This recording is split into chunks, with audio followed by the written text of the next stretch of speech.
open session at 7:24. We're in open session at 7:24. That's where we have Ellen and Yeah, Armin here with me. well, Ellen Very mostly. good. Thank you. All right. Thank you, Donna. Thank you, Donna. Thank you. Have a good evening. Thank you. You too. Discussion next. Inch your way out, okay? I'll move back up. Kim, you awake? I'm here. All right. Sorry about that, everybody. It took a little while. Thank you. No, you're fine. Ellen wouldn't stop talking. Wow. No, I'm just kidding. So on to the How I next roll. discussion steps. Discussion next steps. Update security grant, is that? So you got that Yeah. from? Yep. Yep, within that, so. we're good. So, So we're good. They're not, I guess they're not, they can't be a part of any of that, right? No, What? No. Okay. Update security grant. Update window project. Ed, Yes, They keep well, Yeah. Oh, my God. we received, we went out to find out what the actual cost would be. So we had had somebody estimate it. They estimated with the cost of the windows and a 10% price contingency came out to $831,261. They also included markups, which is the general conditions, insurance, bonds, and escalation was $188,739. So the total of what we received was $1,020,000. As you know, we only have $700,000 is the bond issue. And we didn't want to go to the state with the 700,000, and then we have to go back to them and say, well, it's now if we bid it and it's, let's say it's $1 million, how are you going to pay for it? So that's where we are right now. So how many bids did we get? Did we talk about that or we didn't talk about that? it's not, we didn't get bids, we got an Oh, estimate. so this is just an estimate. This is an estimate, so Okay. this kind of gave us an idea of where we were on the spectrum here. And what was the spec on that? I mean, there's no reason to go back to the way they did last time and by resolution. No, this was the one the spec that we showed you in October about the windows. Yeah, so That's this what- is a commercial window. Yeah. We went through all It's like a that. Fonier, It's so there's no wood, you know. They came out, they took out the window, they looked at everything, what was in it, and we had this person give us that price. I hate to say it, but having had to wait another year, prices being up about 60%, it's not helping much. Because a year ago, I would bet it would be 30-40% less, but Yeah, so right. they were. I mean, Yeah, I know. lumber I know. prices I 100% know. higher right now. Oh, my Yeah. God, yeah. Steel is about 40% higher. Wow. So where do we go from here then? Ed, where Ed? do we go We'll have a from high school here? before we have a window. Okay, well, Everybody's One looking thing- at you, Ed. okay, one thing is, as we talked about with security and all that, what do we do with our surplus? Do we set aside some money to finish the windows? Once we go through the state, go out to bid, see what that final price is. But before we go to the state and it goes over, the state wants to say, okay, how are you going to pay for this? So eventually the board is going to have to make a motion to approve, spending X amount of dollars from surplus to fund the rest. Now, the price could come in less than $1,020,000. We don't know that. We just got a estimate from an estimator to do it. So probably, So we should probably go out to bid to see what it's gonna actually cost. yeah, I agree. The problem, Ed, is, I mean, we can't sacrifice security for windows, I don't think. But I don't know how much useful life do we have in the windows until we can get the city or somebody else to participate. Windows are part of security too. Well, Yeah, I and know, I mean, but you really. And we So, need an agreement to actually do this project this summer, so we've Yeah. got to move on it at some point Yeah. here soon. but we won't have a number to use until well, no, Summer. we gotta we're short. talk about 500,000. getting an estimate. Oh, I understand, but if we're at $1,020,000 now, that's a $500,000 gap. So you have to assume the worst, I think, at this point, 'cause that we're gonna have a No. $500,000 gap, and then, Not 300,000. I thought you said we, million. oh, I'm sorry, $20,000. 320,000, Yeah. you're right, yes, yes, yes. $1,020,000. All right, so that's not as Yeah. bad, that's not as bad.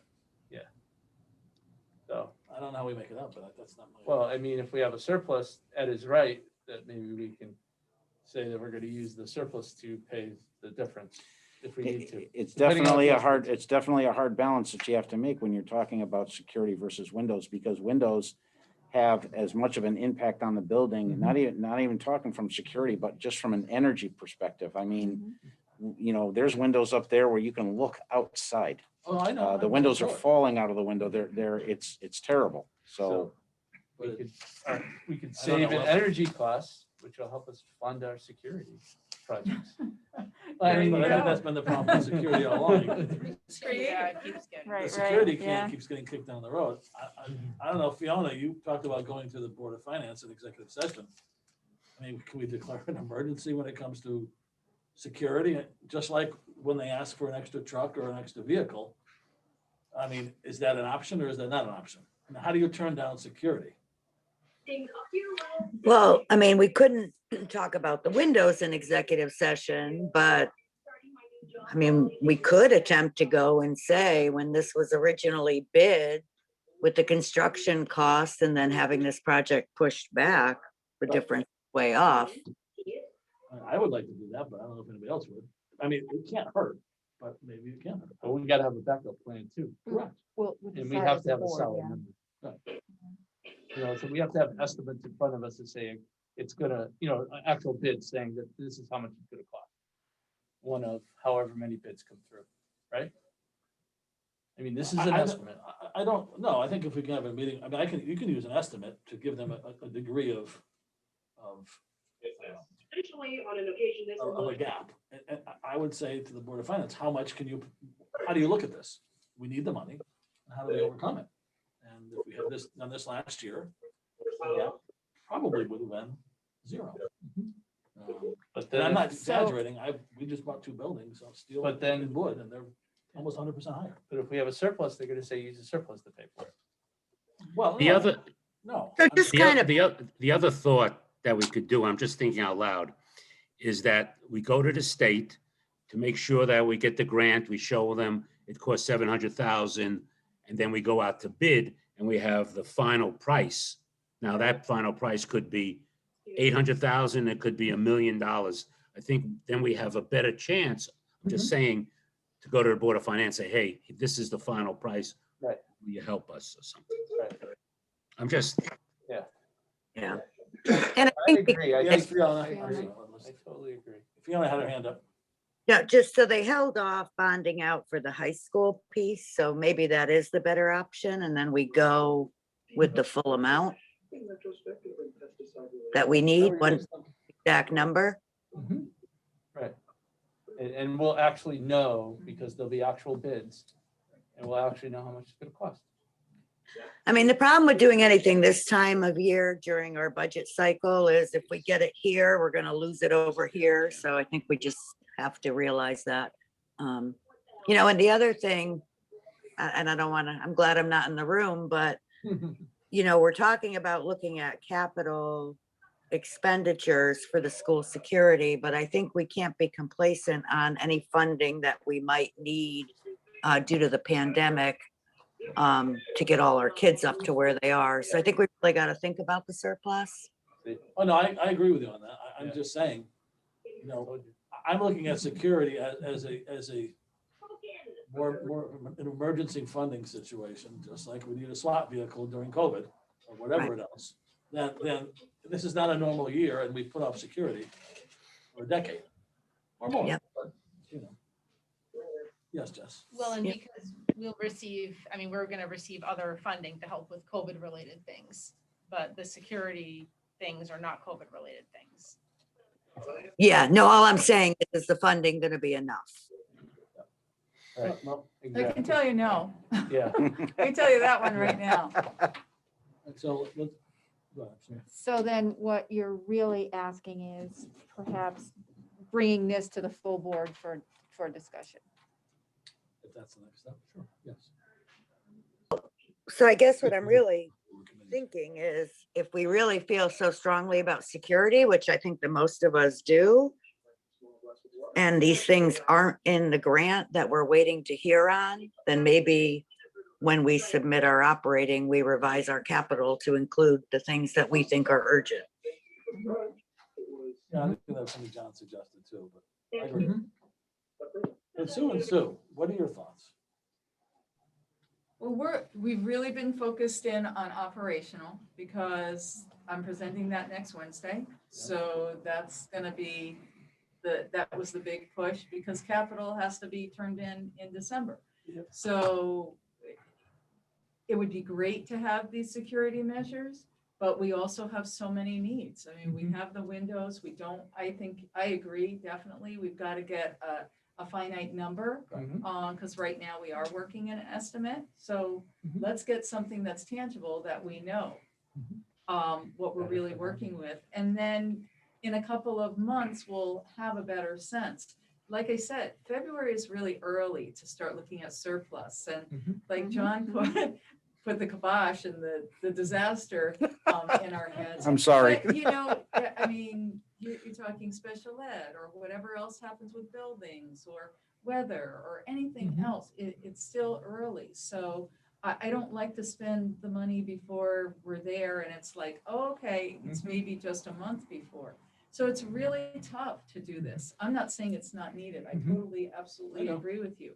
And even on top of all of that, I mean, look at what our kids have just gone through for the past however months and what are their needs gonna be Oh, I know that. when we Right. come back out of this, you know? The So last 2 months. it's hard to spend that money.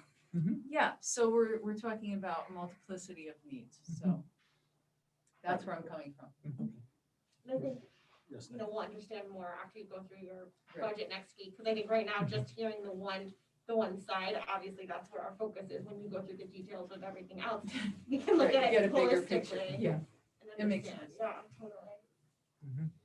So Ed, you can put it out, how fast, what's your bidding process like? Well, we have to go to the state first to make sure they'll approve it with our specs and so forth. So we will probably have that meeting first week in March, give all the data. They'll look at it and probably by April 15th, we can go out to bid, have 15 days, 16 days, and have the price by May 1st, hopefully. Okay, that's not too bad. All right. So Keep that on fits keeping on. into that Yeah, timeline we I were just talking about. I think that's the best way. Anybody else have a question, input? Lance construction grant update. I go through this quick, stair treads at Vogel Wetmore. 1 second before you go, we Go did ahead. receive the money. So we did receive Oh, that's the most $477,600. important. $600. We got the money. We got the money. Now we've spent some of it because they've done partly of the work, so we like to pay part.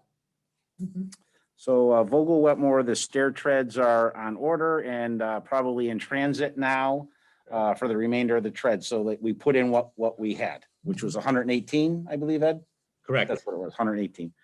The lighting project is 99.9% done. There were 4 punch list items as of yesterday that they were straightening out. So that one's basically finished. The ceiling tile project, 2nd floor and 3rd floor are done. 1st floor, some small areas are done, but the majority of the 1st floor still needs to be done. Some of that work will happen on April vacation week, and then, after school gets out, we'll finish up the remainder of it. Okay. And the gym floors for Middle and Vogel went out to bid. We selected a bidder that came in far under what we anticipated. And when Ed gets back, he's going to straighten out the purchase order with them, and we'll have them in right after summer breaks to do the gym floors. Who got it? You announce it yet or no? Who got this finishing? What was the name of the company, Ed? Same one that did the stair treads. Yeah, Barrel and Question on that, if I may. You said that it came under what you guys thought? Oh, yeah. So Oh, yeah. does that mean that there's money left over? I'm just saying. Can you tell us? We would have to go back to the state to see if they will let us use the surplus, because we did get in a couple of good bids. We budgeted 38,000 for the refinishing it. It came in at 24,000. Wow. And the ceiling tiles, which was unbelievable. Guy needed really work. He's doing a great job. We had 165,000. It came in at 92.5. So So I'm just we could do a wondering, budget mod. I'm gonna say if we could do a budget mod for the remaining, if we can find something, we might as well use it. If we can, There's one other thing that's not listed in here that, we are going out for, and that is the building management system upgrade at Vogel Wetmore.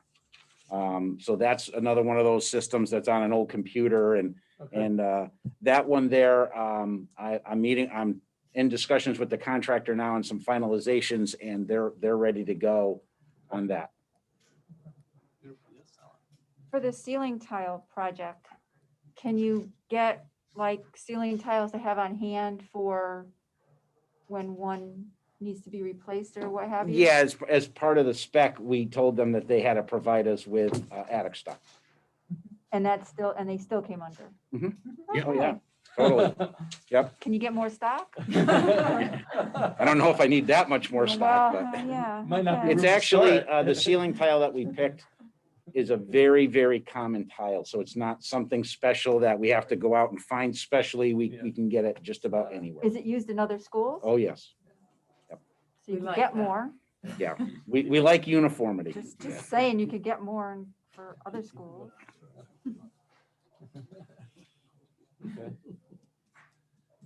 Okay. Technology update. Got a Up, couple Al. of things we're working on. I feel like we're always working on improving our technology. One thing that we really keep looking at is how much internet access is available to our students when they don't have internet at home. So we're still looking into getting some of our families connected with cable. We've run some data on our access points, and we've identified about 60 of them, which are not currently being used or haven't been used for 30 days. So we're requesting them back. I know Donna has been reaching out to some of our homeless population to make sure we're able to get them access as well. So it's always an ongoing project to make sure our students continue to have internet access at home. We're also getting a state-funded wireless access point mounted to the outside of the gym next Wednesday. That will give free public state-funded Wi-Fi to the entire parking lot of the high school. So anybody who needs to access the internet for any reason is completely separate from our network, but they can just drive up into the high school parking lot and have internet access. It does not affect our network whatsoever. And then, I know we've been talking physical security, but what's been really happening with COVID, what's happening for our devices, all our devices used to be really within the walls of our buildings, and now they're not.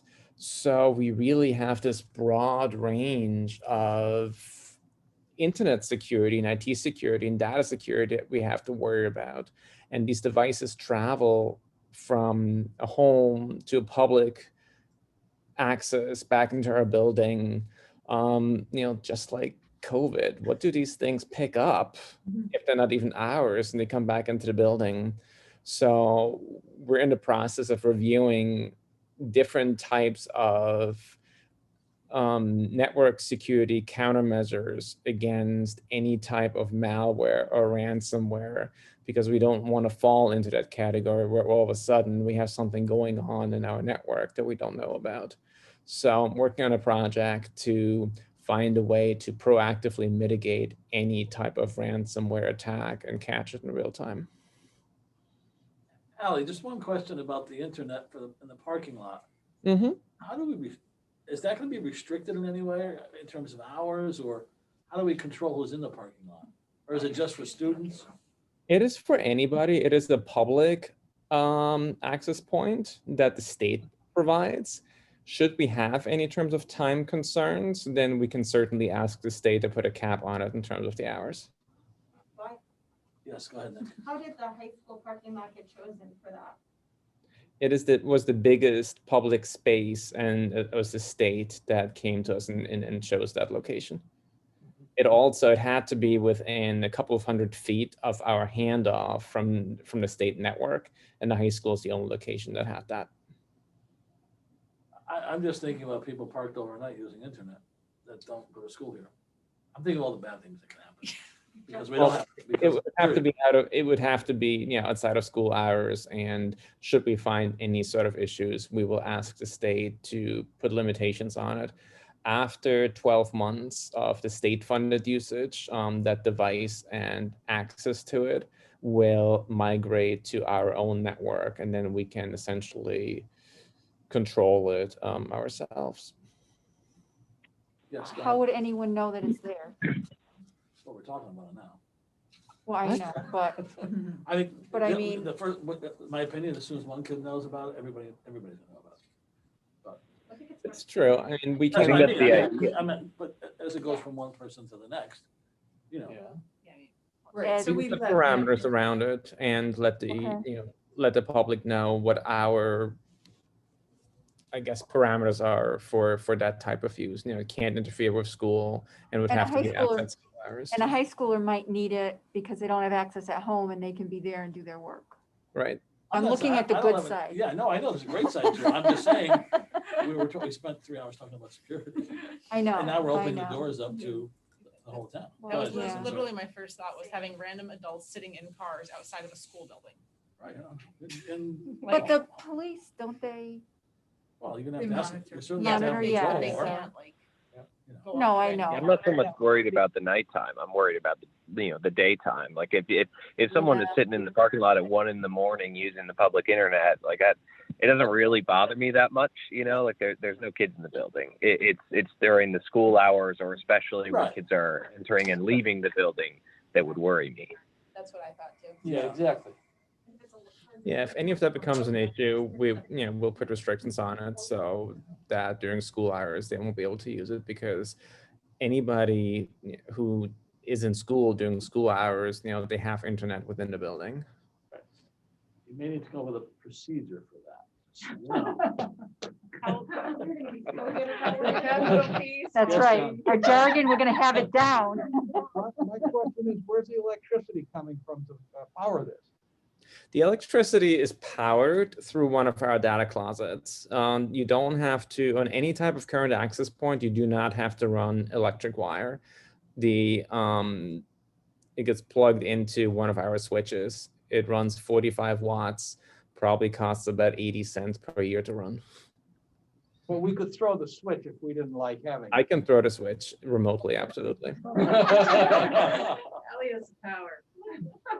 Yes, Jeff. How far does the coverage go for this? Is it? Coverage goes almost the entire parking lot. What about the skate park? Is that part of the parking lot? It is westbound, so it shoots out over towards Route 8 and south of that. So it's going to go southwest when you're outside the building. So it does not cover the skate park. What about the sports complex? Does it go that way? Sounds like it would. No, only the parking lot. Only the Just parking lot. Towards Route 8. And the tennis court, right? Yeah. that's good. I don't think it'll go as far as that. No? No, okay. You're gonna have to just monitor it, that's all you Yeah. do. Yeah. Comments for the good of the order. Let's start with Jess. Nothing else? Good meeting. Thank you. John. I'm good. Ellen. Great meeting. John. Long, but necessarily.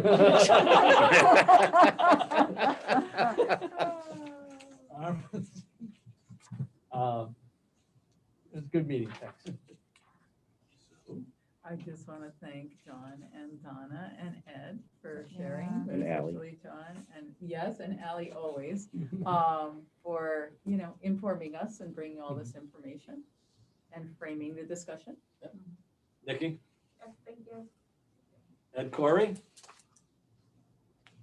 Nothing, thanks. Fiona, Nothing. Sandy Mangan, I'm all set, thanks. Marissa? Where's that coffee, Marissa? That's a big one. Mrs. Ferguson? No, nice to see you all. Kim? I'm good, thank you. Ally? Excited as always with these projects. So thank you. Ms. Toder? I'm good, thanks. Mr. Aram? I'm good as always. Well, at least we tackled something that has been, well, we addressed something that has been out there since I got on board, so. Hopefully, Before. Don't forget not the windows. the other two in the back. Oh, I didn't see that. Yeah, you got something over. Topics for future, for future meetings. Windows. Windows and security. Security, yeah. Should we make the board goal like a permanent, we have a board goal around, I just looked them up. Oh, that's today. right. That Oh, was not yeah. on the agenda. Good catching it. On facilities. and stuff? Yeah. Yeah. Develop a plan to realign TPS facility needs once the new building opens. So you that wanna- should probably get permanently on here. Yeah, so visit. So board goal. Board goal pertaining to facilities.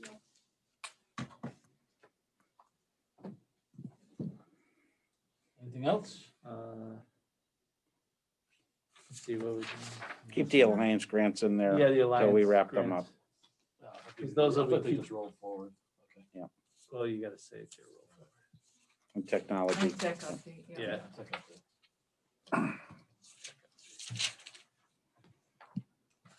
Okay, all right. Motion to adjourn. Motion to adjourn, anyone? I'll move it. All in favor? Aye.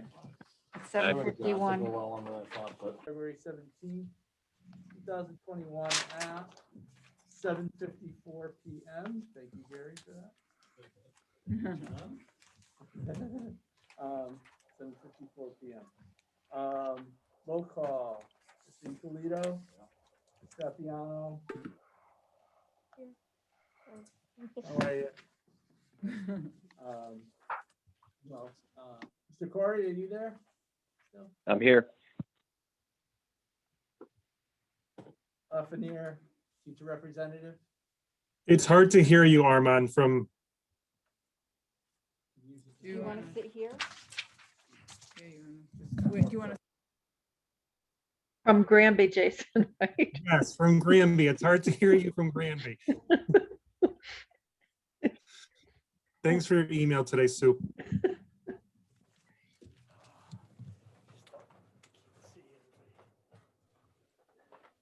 I wanted to sit next to Gary anyways.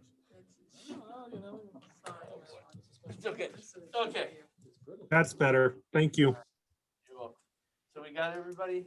I didn't miss anybody, right, in the committee? No, okay, good. And then we have many other people here.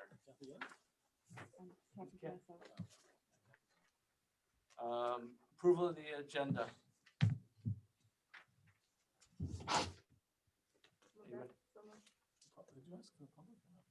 We didn't get Not that far yet. yet. We're on number 3. Are you Yes, gonna yes, second? yes, yes, I second. All in favor? Aye. Aye. Okay, minutes. Everybody wants to just take a quick look over of the minutes, if you haven't already. And if you see anything you like or don't like, please let me know. And then we can approve the minutes as soon as everybody's ready to approve them.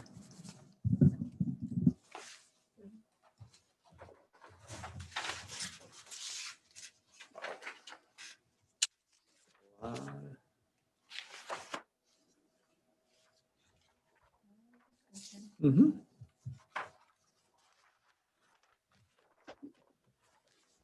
Some of All in favor? Okay, Aye. thank you. All right. Public participation. Is there anyone on the line, on the public line? Nope, just me. All right, so if anybody joins, just let us know. Thank you. There. Discussion, next steps, monthly financials.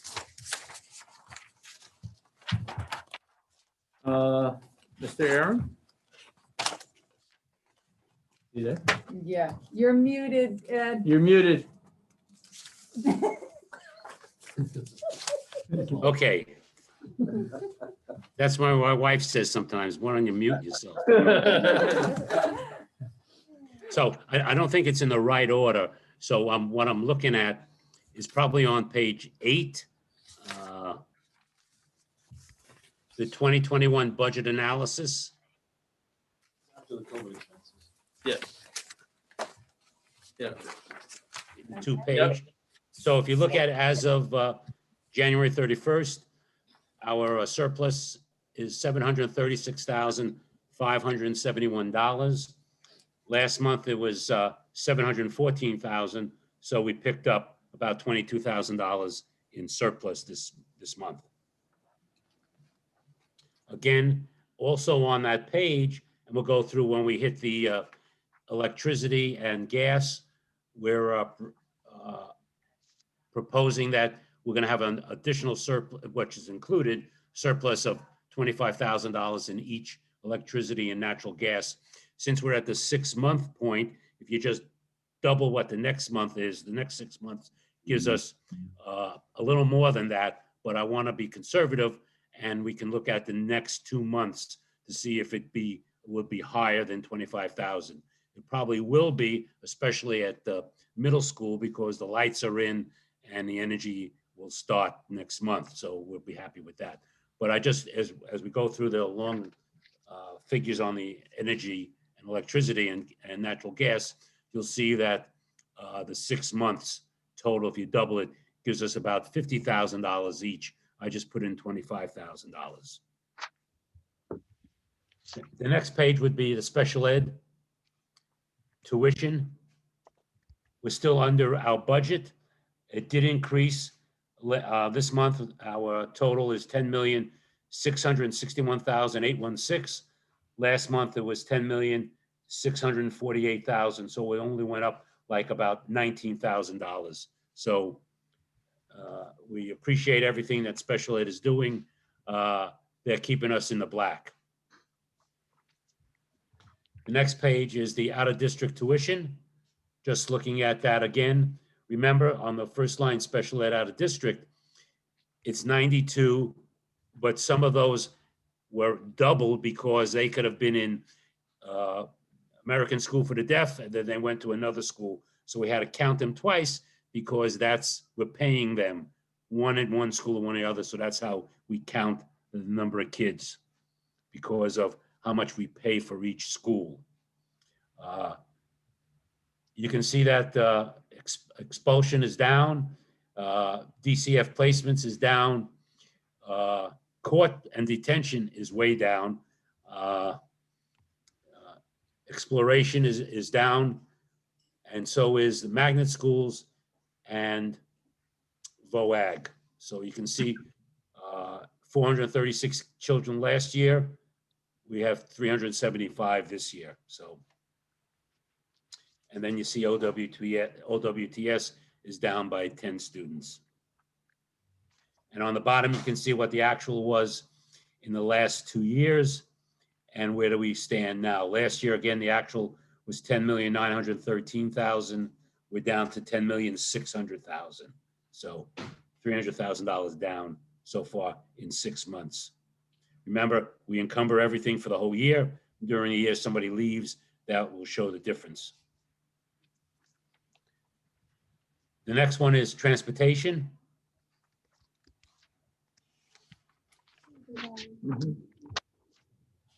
Last month, we were at 4,257,000. We're at 4,279,000, so we're up a little bit. But as you can see, we're still way below in special ed transportation and also in regular transportation. Remember, special ed, you can see the note, the runs that we have ended, the runs that we are inactive, and the runs that we are combining. So we're saving that. This year, I have to take a check. I think we go out to bid for our special ed transportation out of district. So we should hopefully get some good pricing. Also, as you can see, the regular ed is down, and that's the reason, again, if you look at the bottom, the $264,000 credit we got from last year that we applied this year, and the $71,000, the reduction of 4 days in the governor's plan from 181 to 177. Go ahead, Nikki. When we go out to bid for transportation for out of district for sped, do we work with any of the other schools in the area?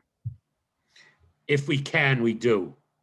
Yeah. We have to, they have to be on the same time frame as us. Okay, thank you. What we do is we send out just let them, other districts know around us where the kids are going, and if they have anybody to pick up, we would talk about it. They would have to meet it at a certain area. Laura Kay, you got a question, comment? I do. Laura Kay again. Yeah. Yep, we just, as a matter of fact, just had a student today. We were, another district reached out to us and they have a new student going. They don't want to have one student on a bus. We only have one student on the bus going to that school. So we're going to share with them, which will reduce our cost quite a bit. Nice. Great, thank you. Yeah. Again, also, if we share also with the homeless in the district, and the other districts have to pay us for homeless transportation. So that's another area where we can save money, which we have. And Ed, that's done through reimbursement? Is that how the homeless is done? Homeless, no, they send us a check. Oh. Each district, we just got a check from Litchfield Okay. All right. for the So they homeless, so send it- check. we just deducted from them, we deducted from our budget. Got it.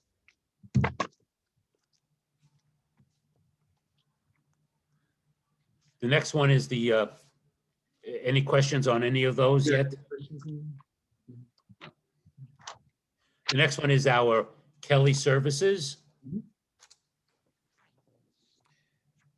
As you can see, in the month of December, because of the COVID expenses that we received, we can reduce a number of those accounts. So that's why you see that reduction in December on 5341 and 5342. So what we are looking at now is, if you look at all of these accounts and you project it further, we could have a savings of probably, that's all the accounts together, because some are going to be high, like the first one is going to show us a deficit, the second one will show us a surplus. So if we did all of those accounts, we could have a surplus of about $75,000, but it's too early to say, but that's our projection right now. If you go through all of them and just project to the end of the year, we're finding out that we may have a surplus about $75,000. So that's why I give it to you every month. We can look at it. And we were just so happy that the COVID-19 expenses took care of some of those expenses for substitutes and for nurses. So that's that area.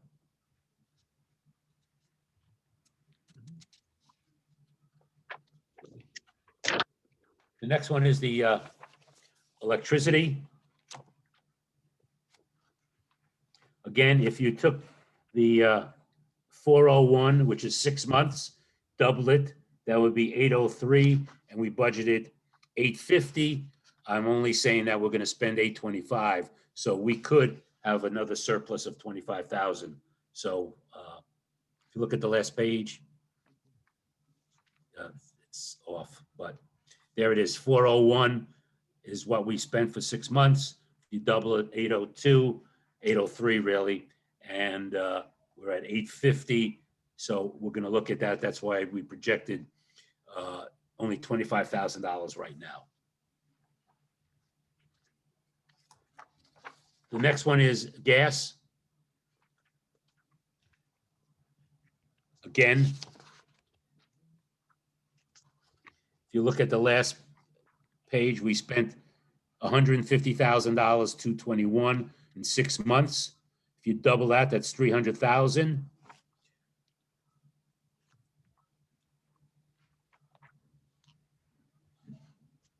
Right there, 150,000, 220 for 6 months.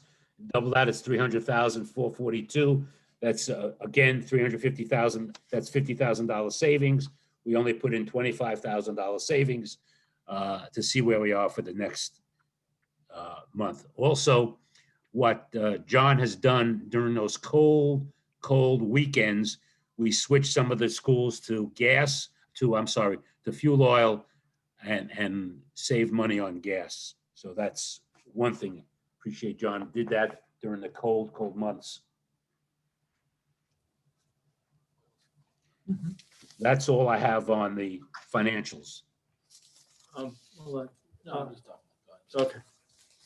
Just as a FYI, it's not that oil is cheaper, but what happens is the gas company charges you a peak demand. Yeah. That gets charged throughout the entire year.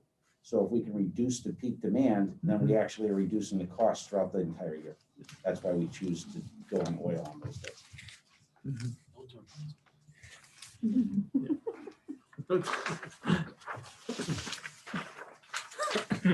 For solar panels. Next one is the COVID expenses. Yeah. It's probably on page 7. I Yeah. also sent you an updated today, this morning. I emailed you a COVID expense update. And the reason why I mailed it to you, we did receive the second payment last Friday, and I didn't include it in the one. So the second payment was $20,875.35. We have 1 or 2 more payments. Again, what happens is we have to make sure we have to send them the check number, the date, the purchase order. It's an Excel spreadsheet that's 11.5 by 14, 8.5 by 14. So they're very, once we send it, they send us the money. So there it is. We already spent. The next one will close out a number of the issues. The first one, the 172,000, we received 196,196.25. The next payment will close that out at 172,680. We already received the second one, 779,188. Going down, we already received supplies, 351,942. And this third and fourth payment will come. We have to change some of those figures on the purchase orders because they've increased, and we'll do that once the money comes in. So we are at $595,326.52 that we have received. Again, the costs were only for March 1st, 2020 to 12/30/2020. Anything beyond 12/30, we could not ask for reimbursement. All these expenses are between, really, most of them, probably 90% are from July 1 to December 30th.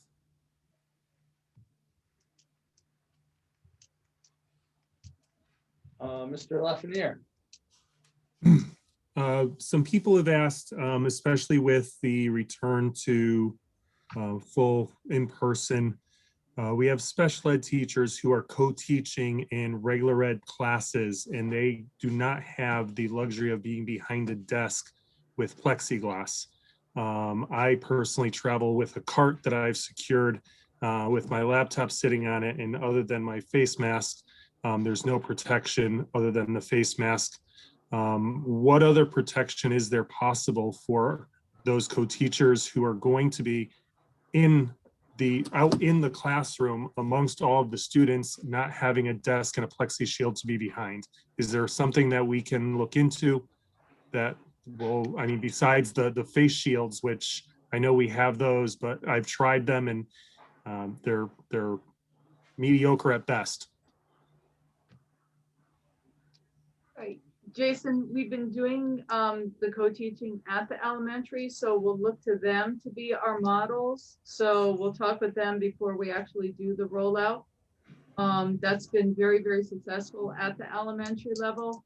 So I'm sure that we can do it at the middle and the high school as well, but thanks for bringing it to our attention. Thank you. I appreciate it. Sure. Any other questions?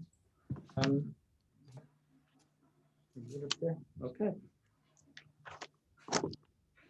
Thanks, Ed. Ed, do you have anything else on that or anything No, that's it. related to monthly financials or COVID? No, got everything. All right, thank you. Okay, budget update. How are we looking for the 2021-22 budget, right? Ready or not. Here- we, here it will comes? be- Exactly. All right, It'll be we ready? unveiled next Wednesday. Yeah, wait. So I'll do my superintendent presentation of the proposal on next Wednesday. It's been a rough year. There's a lot of needs. We have there will be funds, which I'll talk about in just a second, which Okay. is wonderful, but just a lot of needs across the board. We have new graduation requirements, which we really were able to be very stringent with the budget last year. That will not be the case this year. We really have to make sure that we are keeping class sizes where they're at. We really can't max out those classrooms. So there are a lot of options that we had last year. We certainly don't this year. So it'll be a different kind of budget. Let me see. Graduation requirements. The graduation requirements went from 22 to 25. So the Yeah. kids who are sophomores who will be graduating need to Yeah. reach that 25 Yeah. credit. Yeah, and the issue is it started with the sophomore class, the current sophomore class. So every class behind them needs 25 credits. So as you have, right now that's half and half in high school. But as you have a full boat in high school, you're gonna need more courses and to be offered because all 4 grades are gonna need that 25 credits. Right. That's So- what it comes down to. Exactly. So you'll And- see that reflected in my budget. There's a big bump in terms of high school. So. Yeah. Because there's no other way around it. Yeah. We tried, we looked at schedules and, which we do every year. Yeah. But Yeah. it's tough. It's Yeah. really, really hard. There's also some new courses that have to be implemented at the high school level too. Yep. So, That are and different mandated, requirements. that are mandated requirements, so then you might increase certain staff in certain departments because of that. Are you getting direction? And I know the state has kind of limited their direction and really kept it more regional, but are you getting any direction on like what the requirements or what they think the mandates will be for next year? Meaning like, are you still budgeting all these COVID? I know, is that funny? I know. Yeah, well, you know what? I didn't You're say so policy. sincere in your Yeah. question, and I take it to heart. And Yeah. that's what we ask them every single week. Tuesday mornings, 8 o'clock, we meet with the Connecticut Department of Health and the Connecticut State Department of Education, and we ask those questions. And repeatedly, we ask, are we going to have to offer a distance/remote option? Right, No right, yeah. answer. Are we going to have to make sure that we have this PPE or this type of security measure, or safety health measure? No answer. Yeah. Because I just think they don't know. Yeah. So it's not that they don't want to give us the answer, it's just that they don't know either. And it's just frustrating for all of us. And so everyone in the entire state, really in the entire nation's in the same boat. So you're planning this budget, you're hoping for the best. You know, and this has probably been hands down, and I've helped do budgets since I've been at the central office in the years that I've been here, the most difficult. Because, and then the guidance that you're getting or not getting keeps changing. And even what I'm gonna share about the ESSER 2 or the CARES Act 2 funds, that application doesn't even come out until February 22nd. Well, I'm presenting on the 24th. Right. So it's just very, I have a meeting with Kathy Dempsey tomorrow from the State Department. She was gracious enough to meet with me for half an hour. They told me all I get is half an hour, but I was happy for that. Just to ask some questions about this CARES Act 2, because we have not received a lot of guidance other than what you're seeing before you, which is what we can spend it on. But there's all kinds of parameters around that. I'll jump into that because it was a good segue. Yeah, If you don't mind. no. So we are getting 2.9 million essentially, give or take. It's $2,929,170. I'll go over this more next week. I'm hoping once I talk to Kathy Dempsey from the state, I'll have even more of a fleshed out. I didn't want to give you something and then have her say something else and just confuse the matter. So I had hoped that I would have that fleshed out so I could pass it out to you this evening, but I thought that doesn't make any sense. The overlay of that is what I passed out. Allie, can you bring up the ESSER2 funds just so everybody can see it? And Jason, I'm sorry I did not send this to you. I just sent it to board members, but I promise I will send you what Allie's showing right now. Sorry about that. My apologies. That's okay. Thank you. Sure. So let me just write your name on here. So there's 4 areas that they are saying are where you, because you have to apply for this. Okay, so you have to make sure that you are hitting these 4 areas. Academic supports, we talked about learning loss, learning gaps. They're talking about learning acceleration and recovery, family and community connections. So what does that necessarily mean? Really working with our community partners to service our families. One great example is we've been recognized by the state and actually nationally for our home visiting component that we do at the elementary level, and we'd like to expand that to some of our other levels. During COVID, it's been really important to reach out. We have social workers still doing home visits, probably more than they ever have before, and trained professionals outside of our social workers to go and really do outreach. Especially our newest parents really need that help, that support and that help.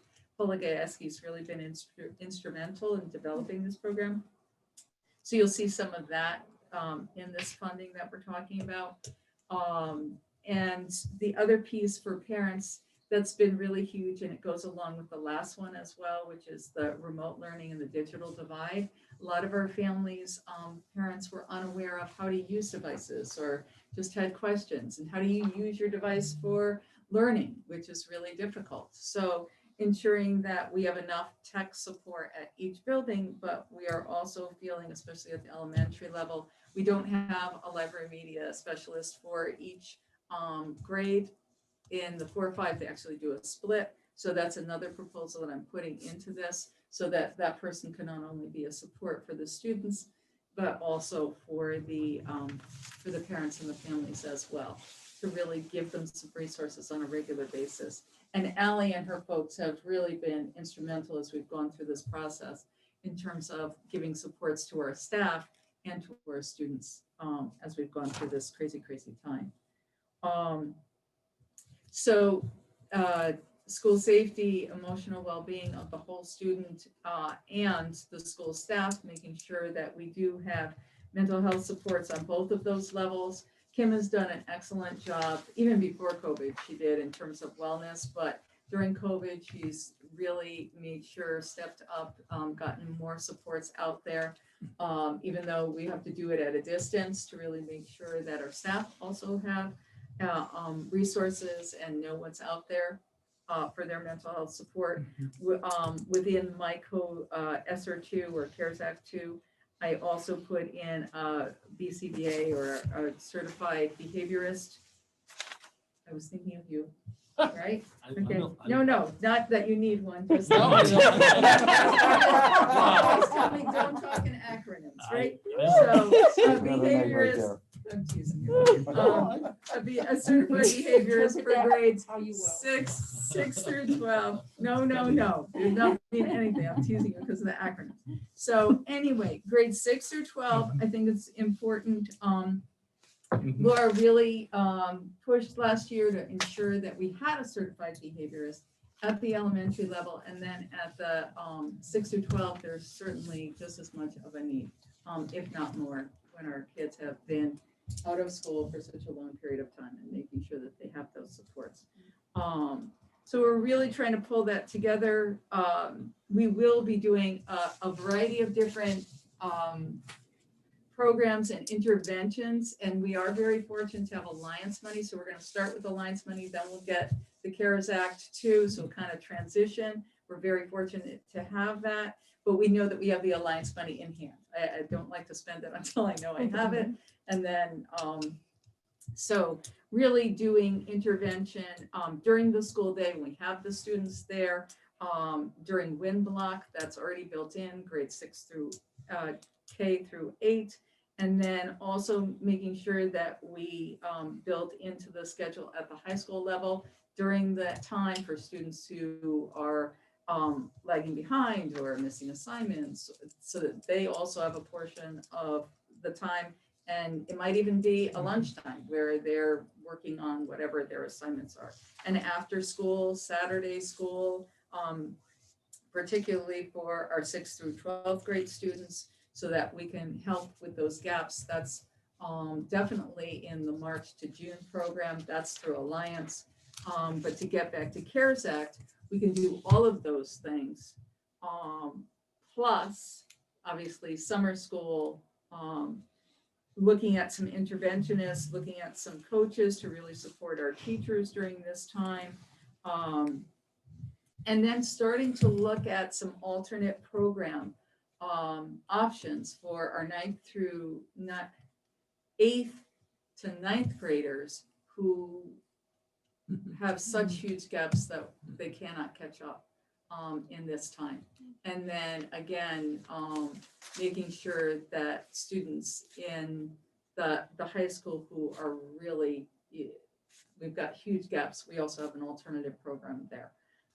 So we're starting to look at, not starting, all along, especially at secondary, they've been looking at those students who are really, really struggling, elementary as well, but at the high school level, it's credit bearing, and there's truly an urgency at that grade level. So looking at a variety of different options there, and maybe try out things that even after this time would be really beneficial for our students in terms of programs. Remembering that this is a finite amount of money, we won't get it after this time. So the state may say we have to split that in half, and it might have to be 2 equal portions. It's a 2-year grant, or you may be able to spend all of it. You may have to spend 2/3 of it. I don't know. That's part of my questioning tomorrow, and I'm sorry that I don't have answers for you on that. But those are some of the staffings and the programs. And then in addition to just the health issues, making sure that we still have the sanitizers in there at least until the end of the year, if not into next year, making sure that we utilize our community partners such as Kids Play, Ed Advance helping us with some of our programming and our hiring, making sure we have transportation for all of these programs, these after schools, these Saturdays, these summer schools, making sure that we have the appropriate software so that students can keep learning at home. In terms of intervention, I think I had mentioned before, Allie is getting, because she does such a beautiful job with video, and because we have our TV station, we do want to get creative and have some of our teachers basically do our own little Sesame Street, if you will, for lack of a better example, so that students can continue to watch our multiplication rocks, or, if you're that old, you know what I'm talking about, conjunction, junction, what's your function, those kinds of things. So we create our own, so that it's really fun for our kids to maybe watch it on Saturday mornings or when they have their free times as well. And that really, it has a minimal cost to it. And then we would look at, just in terms of equipment, maybe pulling off some of the computers that Ally put within the capital budget to just say, hey, these are things we absolutely positively need to move forward.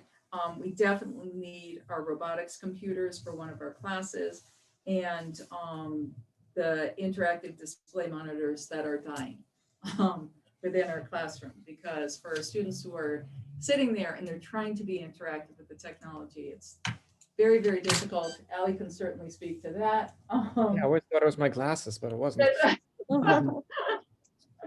But even when you try and clean them, right, Ally, still. Oh yeah, it's like, oh my God, it's like, what's wrong with the screen? Well, it's funny too. So as the projectors that we have, they heat up and then they start collecting dust particles. And those dust particles, they bake into the plastic lens that's there. And then all of a sudden things get blurry, they get yellowish, they kind of wash out. It's really difficult for our students and teachers to see. But then the biggest problem is really the aspect ratio of these older boards, because everything is widescreen these days. So now you have the letter boxes to make things squeeze, but then if you squeeze onto the board, then the touch points are off. It's very frustrating for our teachers. And we try to do it the best way we can and show them the best way to handle these handicaps. And they're doing a phenomenal job. But it's time to have our boards aligned with all the new devices that we have in the district. Thank you, Ally. That gave me a real visual of what is going on as it's getting. We call it the burned in. Smartboard Calibration Dance. It's really cool. You should watch some of these teachers. They're quite good at it. Yes. So as you can see, there's a lot to put into this, and it can be spent in a blink. I'm very grateful to Sue Ferguson and Maureen Mazzato and Andrew Beacon for pulling together what K through 12 has been talking about in terms of these interventions over the last few weeks. And even if we're talking March to June, and this is just a low estimate, it's going to be 222,000, right, Mrs. Ferguson? And that's without transportation. So easily, just trying to give you a frame of reference, and that's March to June. That doesn't even include summer school. Right.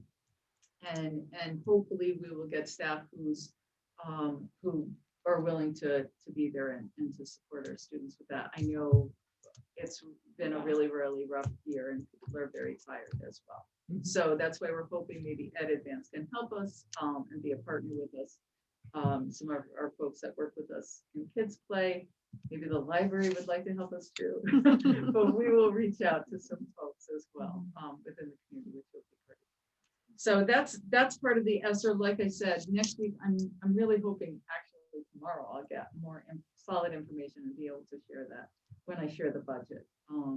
Because really, for the first time when I do the operational budget, I'll have to present GB and Alliance and CARES Act so that you can kind of see the whole picture. Because it's confusing for me and I'm working within them. So I can't even imagine all of you trying to absorb all of this because it's a lot. But I mean, we're very, very grateful for the money, but it's just, it's a lot of different moving parts right now. Any questions? Not right now. No. Yeah, ongoing. Yeah. The last stuff. Thank you. Yeah. Sure. E, retirement incentive. Kim, do you want to just talk about what we did last year and Sure. where we might be at? Is it going to be this? Is that's what I'm assuming it's the same thing as last year, just different dates. Refresh. Yeah. So if you want to. Yes. Either. Go ahead, Kim. Yeah, so yep, thank you. So yeah, we're I did reach out to the leaders of the collective bargaining units, and they would be in favor if the board so decided to consider the retirement incentive again. This would be our third year of doing it. I think it's proven successful. So, and for people who have not heard of what and Jason shaking his head, yes, that it's successful. I think it's nice to have our experienced staff helping to support our substitute needs. So what we've done, for those who may not remember or don't know, is our teachers who choose to retire would be given 2 years of benefits at, the board would pick up 100% of the cost share for those 2 years. And their requirement would be that they would have to substitute for 30 days in each of those 2 years. So they have to do 30 days in year 1 and 30 days in year 2. And they can do those in whatever format they so choose. They can cover a maternity leave and get all 30 days done in one chunk, or they could work 1 or 2 days, a week, or they could work more than the 30 days each year if they want to, in which case some have done that. And they are compensated at the same rate that we pay our substitutes. So that's really the only change that would happen, is that the board, in the late fall voted to increase our substitute rate. And so we would align the substitute rates to meet that same rate of pay. Kim, and Ed maybe too, is there a reason why we don't go 3 years? Only because a couple of teachers have not reached 62 and said, I would be leaving, but I need to work another year.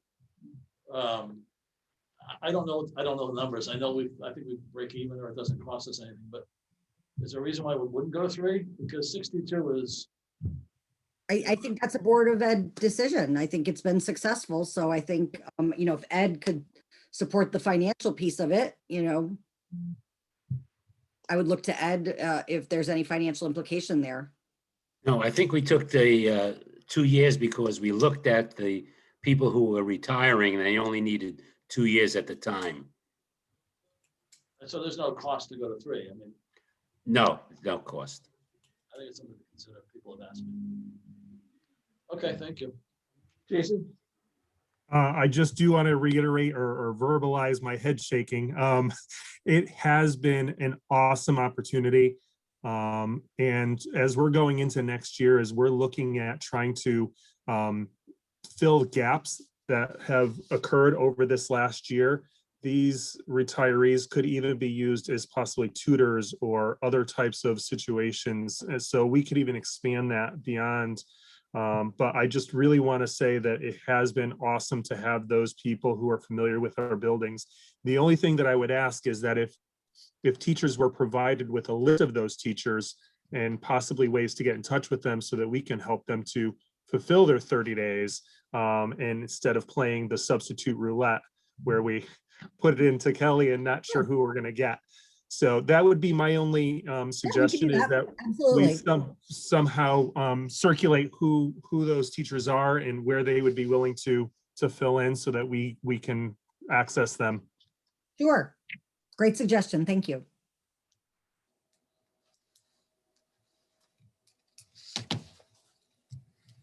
Any other questions? Comments? No? So I can have those agreements drafted for the board meeting at the end of the month if you'd like to consider them. Yeah, I mean, yeah, we could look at them at the full board. If we did it for this board meeting for this month, we could do an April 1st timeline for people to return their notice. Okay. And then that would kind of help us budgetarily to make those decisions budgetarily. Okay. And then decide if you want to do 2 or 3 years. Well, it doesn't hurt to do 3. But At the full board. Yeah, At the full board, right? Yeah, right. Which is next Wednesday. So, Yeah. Yeah, Oh, we'll yeah, decide. that's right. You want me to draft it with 3? Yeah. I would suggest it, but Maybe both and we'll decide. Yeah. Okay, I can do that. Yeah. Sure. Just a suggestion. Thank you, Ken. Thank you. Yep. All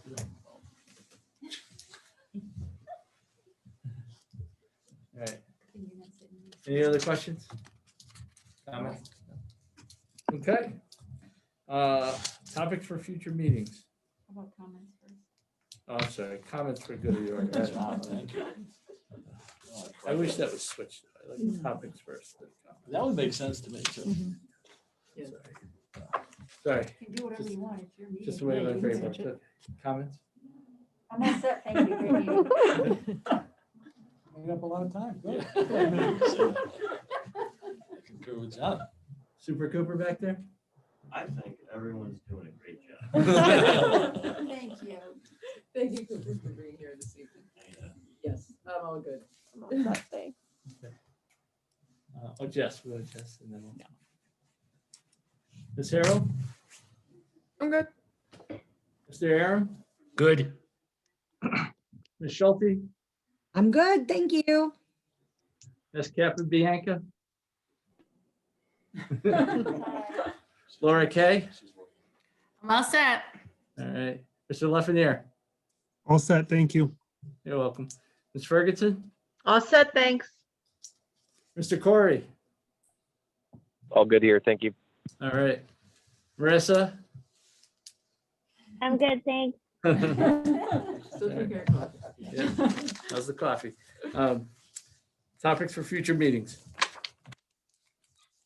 Monthly financials, COVID, expenses, budget. Lots of budget stuff. More of the ESSER 2 and CARES Act funds. I'm sure we're gonna have more. Yeah, probably. Probably, it's probably gonna be an ongoing thing. Am I Yeah. correct? Yeah. Because, yeah, Kind of like the COVID expenses. It's gonna be Yep, an ongoing thing for a exactly. little while anyways. yep, you're right. CARES Act 2. And that's it right now. Mhm. Anything else? Ed, is there anything else for budget that I'm missing? That's it. Okay, thank you. No, No. Gary inherited the Yeah, windows. plenty of time for that. He inherited the Sue's gonna windows. retire with the windows. Yeah.